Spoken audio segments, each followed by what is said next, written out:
Soros అనేవాడు చేసేది ఏంటి? ప్రపంచంలో దాదాపుగా 12 దేశాల ప్రభుత్వాన్ని మార్చాడు. 100 దేశాలలో రాజకీయాల్ని శాసించేవాడు.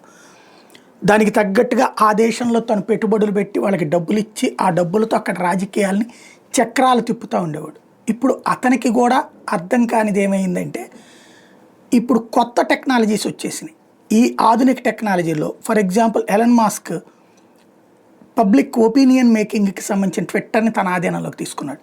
అట్లాగే జుకర్బర్గ్ ఫేస్బుక్ ఇవాళ రోజున వీళ్ళందరూ శాసించబోతున్నారు. రాబోయే జెఫ్ బెజోస్కి సంబంధించినటువంటి అమెజాన్ కావచ్చు, వీళ్ళకి సంబంధించిన మీడియాలు కావచ్చు, వీళ్ళందరూ ఇప్పుడు ప్రజలని మెదళ్ళని తమ వైపుకి తిప్పడం. ఇప్పుడు ఫర్ ఎగ్జాంపుల్ వీళ్ళందరికీ తలా ఒక 100 కోట్లు 200 కోట్లు లేకపోతే ఒక 1000 కోట్లు ఇస్తే మనం ఒకళ్ళకి అనుకూలంగా ప్రొజెక్ట్ చేయడం, ఇంకొకళ్ళకి వ్యతిరేకంగా ప్రొజెక్ట్ చేయడం వీళ్ళు చేస్తారు వీళ్ళకి ఉన్నటువంటి టెక్నాలజీస్ ద్వారా.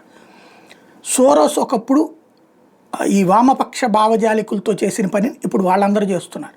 కాబట్టి సోరోస్ ఆ రంగంలోకి ఇప్పుడు అడుగుపెట్టి వాటిని క్యాప్చర్ చేస్తాడా ఏంటనేది చూడాలి.